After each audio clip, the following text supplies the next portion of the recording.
Bem, pessoal, então vamos dar continuidade à nossa aula referente à tabela periódica. Então, nós vimos como é que surgiu a ideia da tabela e as primeiras ideias de tabela, né, que foram sugeridas. Depois daqueles iniciais, né, aquele início de pessoas sugerindo uma nova ideia sobre tabela periódica, vieram esses caras aí, né? O Mendeleev, o Mendeleev e o Meyer. Então, eles fizeram propostas para uma nova ideia de tabela periódica. Mendeleev, Dmitry Mendeleev, foi um químico russo muito famoso. Ele é considerado pela comunidade científica um dos maiores gênios da química, né? Nasceu em Tobolsk, na Sibéria, em 34, né, 1834. Tornou-se doutor pela Universidade de São Petersburgo, onde começou a lecionar em 1866. Tá? O químico Meyer, também alemão, nasceu em 1830 e faleceu em 1895. Tá?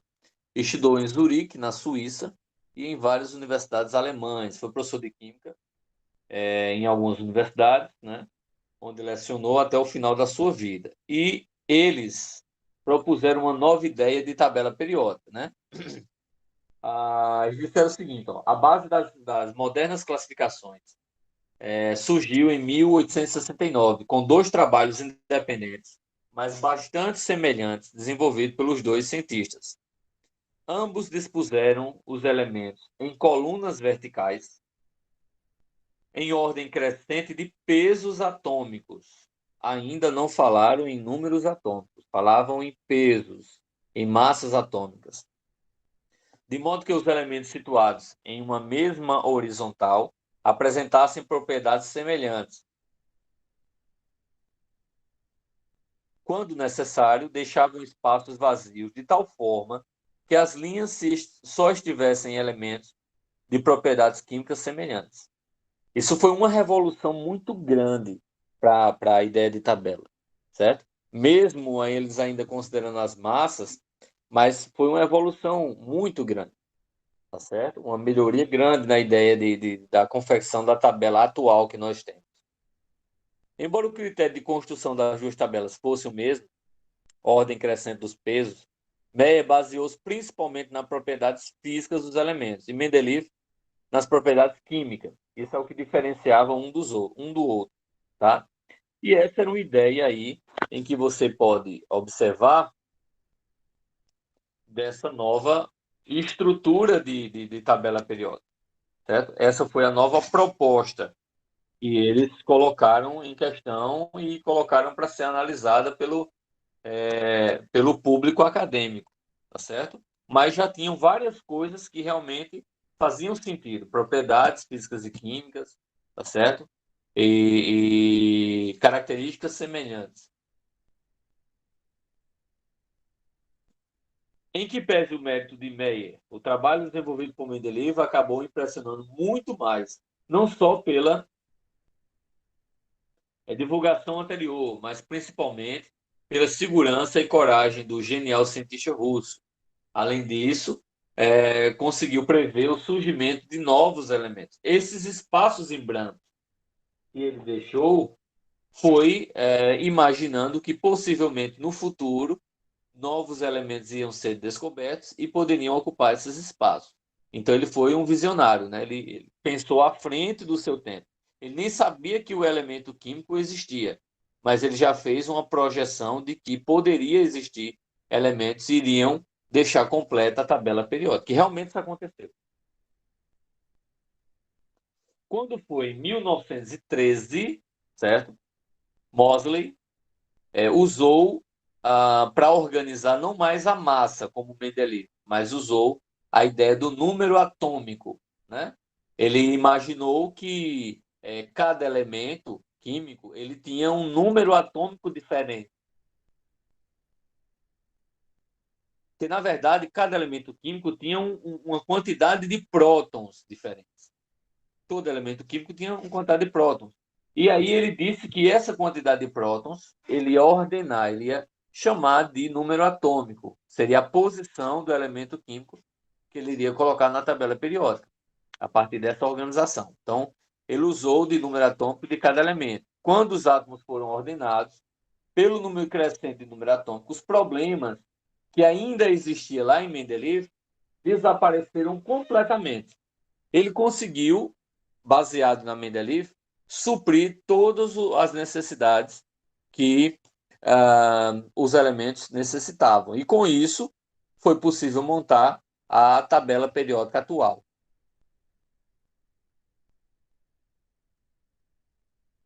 Certo? E aí, uma das contribuições, além de montar a tabela, foi essa lei periódica. Diz o seguinte: as propriedades físicas e químicas dos elementos são funções periódicas dos seus números atômicos e não das massas. Tá? Na tabela, os elementos estão arranjados horizontalmente, na linha, em forma de linha, em sequência numérica, de acordo com os números atômicos, resultando o aparecimento de 7 linhas, certo? Que são aquelas camadas que nós já vimos, né? K, L, M, N, O, P e Q. Tá?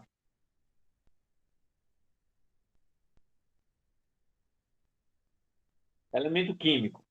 Os elementos químicos são representados por letras maiúsculas. Se estiver a segunda, né? Se tiver uma segunda letra, obrigatoriamente ela tem que ser minúscula. Uns têm os nomes de origem latim, outros têm outras origens, outros têm homenagem a cientistas, tá? E aí vai. O chumbo, por exemplo, ele vem do latim plumbum, por isso que é PB e não CH, tá? Potássio é cálium, por isso que o símbolo é K e não P. P já é outro, é fósforo, certo? P é fósforo. Por que P é fósforo, professor? Se ele começa com F? Porque fósforo em latim é com pH. Então, P para fósforo. Potássio é cálium, por isso começa com K. Começa com K, não. Por isso que o símbolo dele é o K, certo?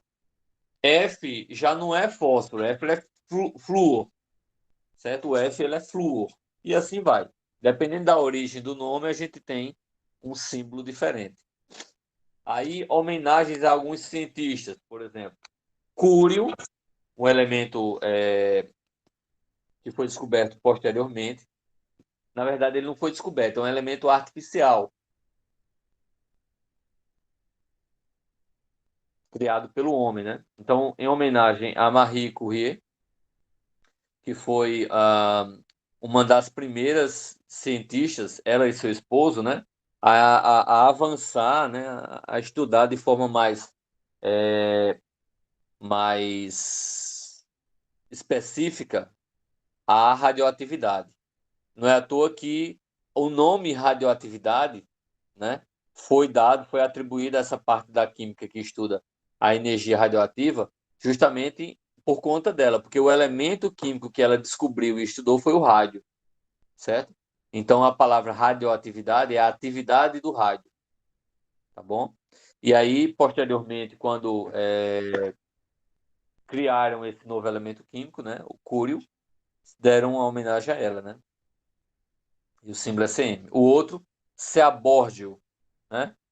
Seaborgio foi uma homenagem a Glenn Seaborg, outro cientista, né? E o Mendeleevio é o Mendeleev que a gente viu agora, tá bom?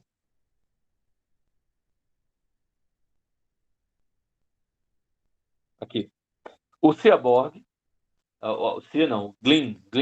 Eu disse Cia, foi que loucura. Não, é Seaborg, tá certo, é Glenborg. Então, o Glenn Seaborg, né? Vamos ver um pouquinho dele. Esse camarada que tá aí, tá? Ele é mais recente. Recente, entre aspas, né? Que ele é da década de 40, né? Entre 40 e 50. Então, a última maior troca da tabela periódica resultou do trabalho de Seaborg na década de 50, né? A partir da descoberta do plutônio, em 1940, esse cara descobriu todos os elementos transurânicos do número atômico 94 até o 102. Professor, o que é transurânico? Transurânicos são os elementos que vêm após o urânio. Transurânicos, após, certo? Então vem depois do urânio, certo? Existem os cisurânicos e os transurânicos. Os cisurânicos é aqueles que vêm antes do urânio. E os transurânicos é aquele que vem depois do urânio, tá? Ele reconfigurou a tabela periódica, colocando a série dos actinídeos e dos lantanídeos, que são aquelas duas linhas que tem embaixo da tabela periódica, certo? É chamado de série dos actinídeos, porque o primeiro elemento da série é o actínio. É chamado de lantanídeos, porque o primeiro elemento da série é o actínio. Tá? Alguma dúvida, pessoal, até aqui?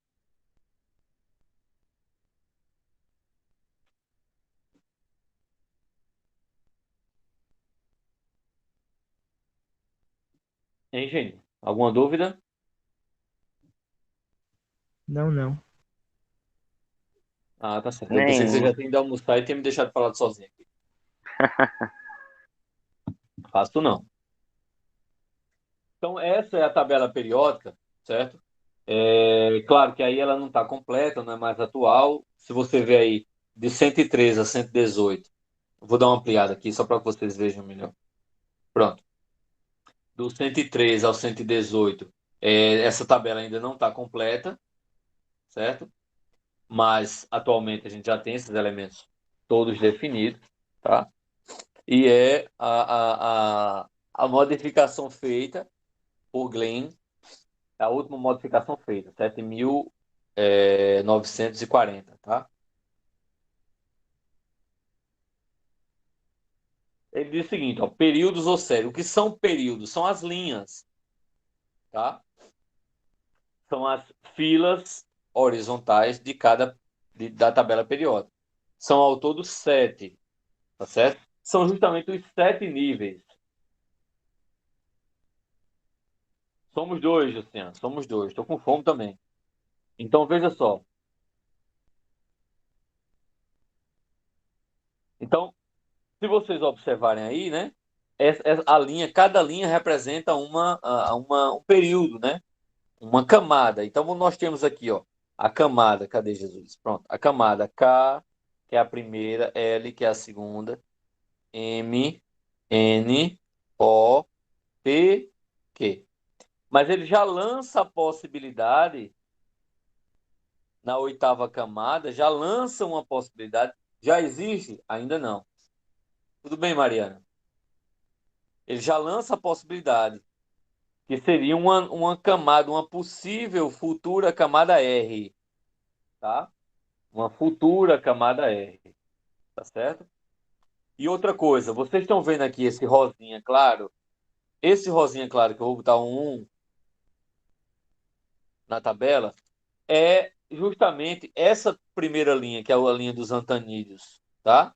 E o 2, que é o rosa mais escuro, aí que vocês estão vendo, é justamente o dos actinídeos. É como se eu tivesse todos esses elementos dentro desse 1 e 2, tá? Todos esses elementos unidos dentro apenas desse espaço. Quando a gente for vendo a tabela periódica passo a passo, vocês vão entender, tá certo? E os grupos, né? Os grupos ou famílias são as colunas. Atualmente, a gente classifica aí a tabela periódica com 18 grupos, né? Grupo da primeira coluna até a coluna 18. Anteriormente, a gente ainda usa, tá? Há uma definição. A gente chama essas duas primeiras colunas e as 6 últimas, a gente diz que é da família A, certo? A gente chama isso de família A. E essas colunas mais abaixo aqui, a gente chama de família B, certo? Depois passaram a não mais chamar de A e B, de família A e B, mas sim de colunas, né? De grupos, tá? O grupo 1, 2, 3, 4 até 18. Mas a gente vai ver isso de forma mais específica, tá? Então, aí, para você entender melhor, como é essa história de família e grupos, tá? Então, é o seguinte, eles estão organizados dessa forma aqui, ó, tá? São 18 grupos, certo? Aí, o primeiro, metal alcalino. O segundo, metal alcalino terroso. O terceiro, grupo do boro, porque o primeiro elemento químico dessa coluna é o boro. Aí, grupo do carbono, porque o primeiro elemento dessa coluna é o carbono. Grupo do nitrogênio, porque o primeiro elemento também é o nitrogênio. Aí, o primeiro do grupo 16 é o oxigênio. Só que não é chamado grupo do oxigênio, é chamado de calcogênios, certo? Calcogênio. Já o grupo 17 é chamado de halogênios. O 18 são gases nobres. E esses do meio são chamados de elementos de transição, tá? Elemento de transição. Anteriormente, quando a gente falava de família, a gente dizia que era o seguinte, ó. O grupo 1 era chamado de família 1A, o 2 é chamado de 2A. Aí pulava tudo isso, aí vinha no outro grupo, né? Aí ficava 3A, 4A, 5A, 6A, 7A, 8A, certo? E esse do meio, que são os elementos de transição, era o B, a família B. Aí dizia o seguinte, que era 3B, começava na 3. 3B, 4B, 5B, 6B, 7B. Aí ele dizia que essas três aqui era para ser 8B. Aí vinha 1B e 2B. Aí, por conta desses elementos de transição, certo? Que se você observar, é meio uma bagunça, com essa história de não começar em 1, começar em 3 e assim sucessivamente, significa dizer que eles tiveram que mudar, deixar mais simples o entendimento. Por isso que criaram um grupo de 1 a 18. Fala, Israel. Pode Uma falar. dúvida. É tipo, os metais da esquerda até a direita vão ficando mais leves? Porque, tipo, da esquerda são esses metais alcalinos, mas no Isso, final já são os gases. isso.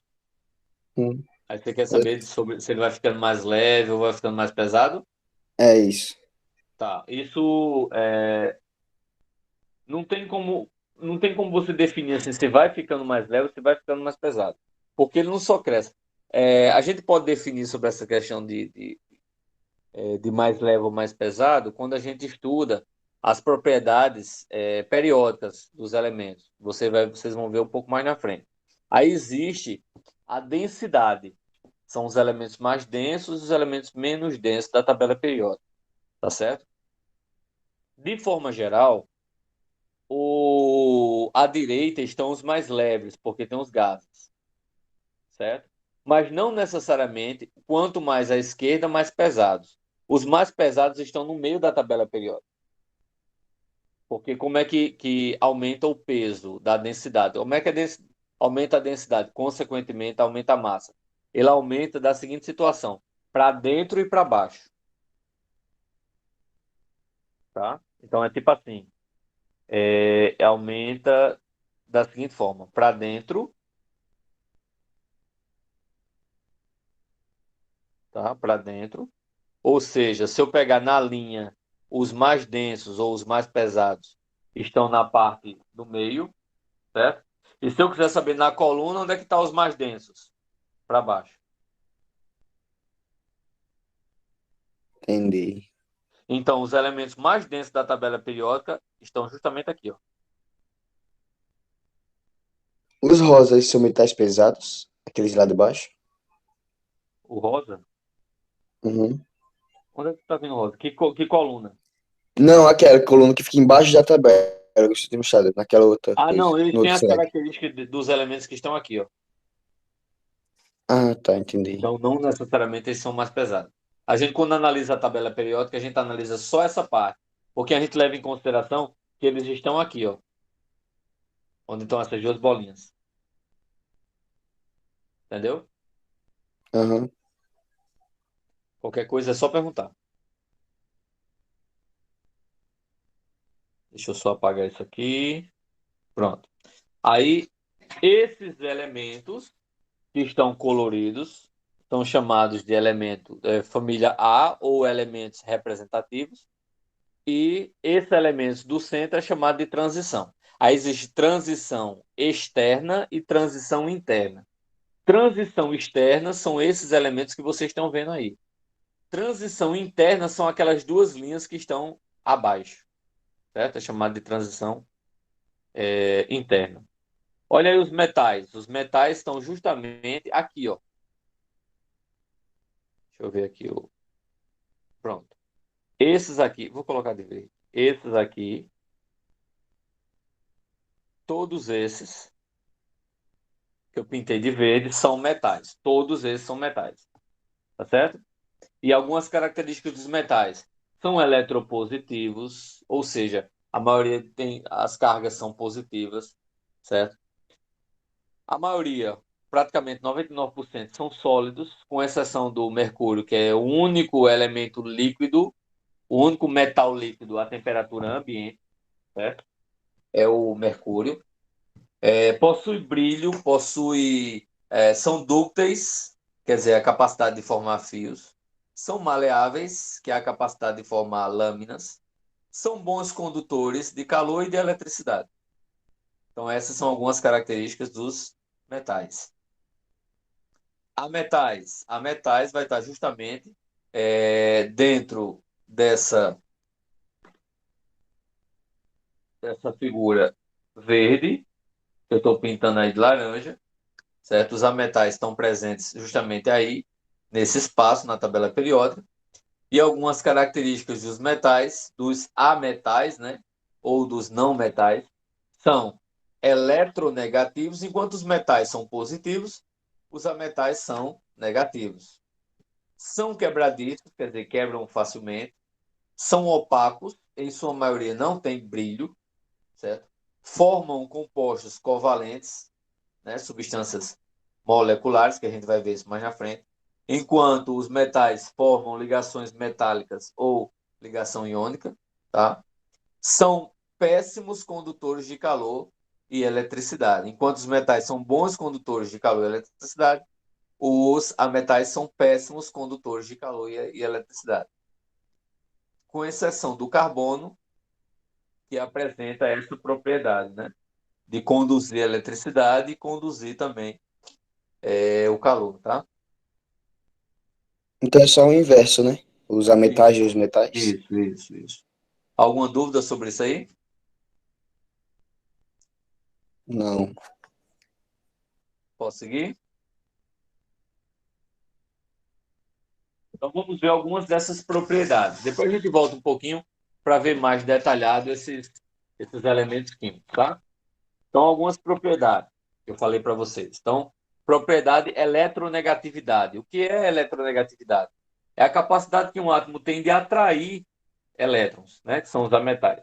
Tem a capacidade de atrair outros. Enquanto que eletropositividade é de ser atraído. A diferença. Eletronegatividade tem mais elétrons, consequentemente tem a capacidade de atrair para si. Eletropositividade tem poucos elétrons, a capacidade de ser atraído, tá? Varia da esquerda para a direita e de baixo para cima. Esta propriedade dos gases, né? Nos gases é baixa, o que é desconsiderado. Quer dizer, os gases nobres, eles são neutros, ele não tem eletropositividade, nem tem eletronegatividade. Não tem gases nobres. Tá? Os gases não têm eletropositividade, nem eletronegatividade, tá? Então, como é que funciona a eletronegatividade? Na linha funciona da esquerda para a direita. Então, os mais eletronegativos são os ametais.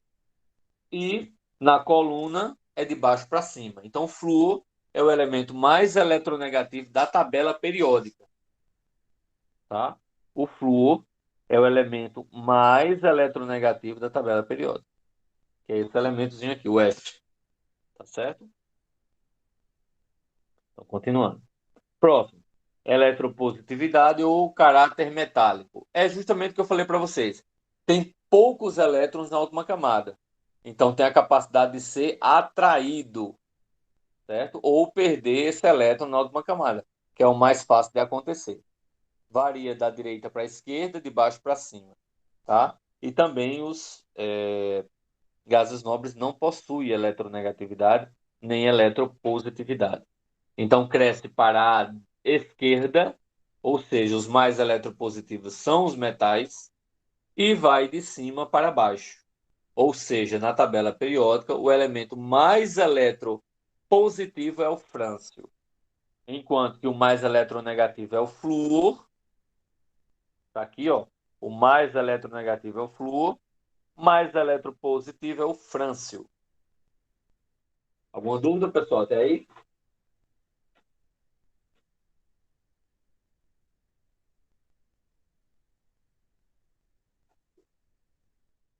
Não?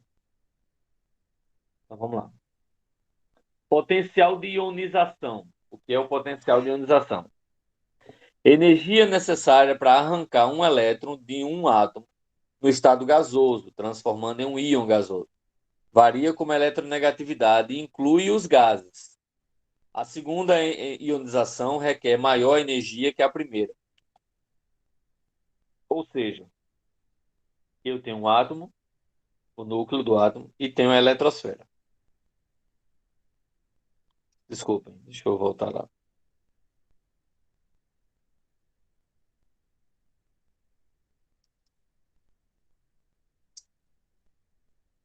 Não estava aqui, não.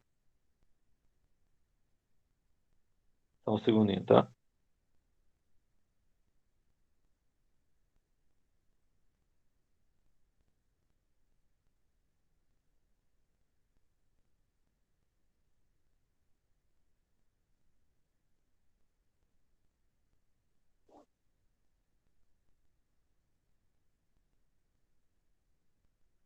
Foi mal, pessoal. De repente eu retirei tudo.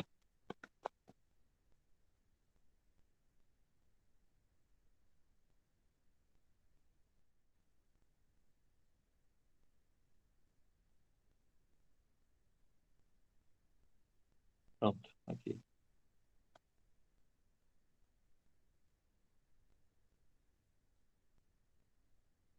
Já pode sair? Por que, Justian?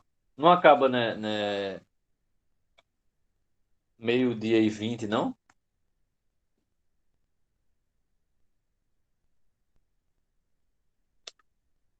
É meio-dia e 20 que acaba? Acaba que horas? Então, não é 12h20? É 12h10, não? Deixa É eu ver. 12h10. A aula começou 10h30. 10h30 dá 11h20.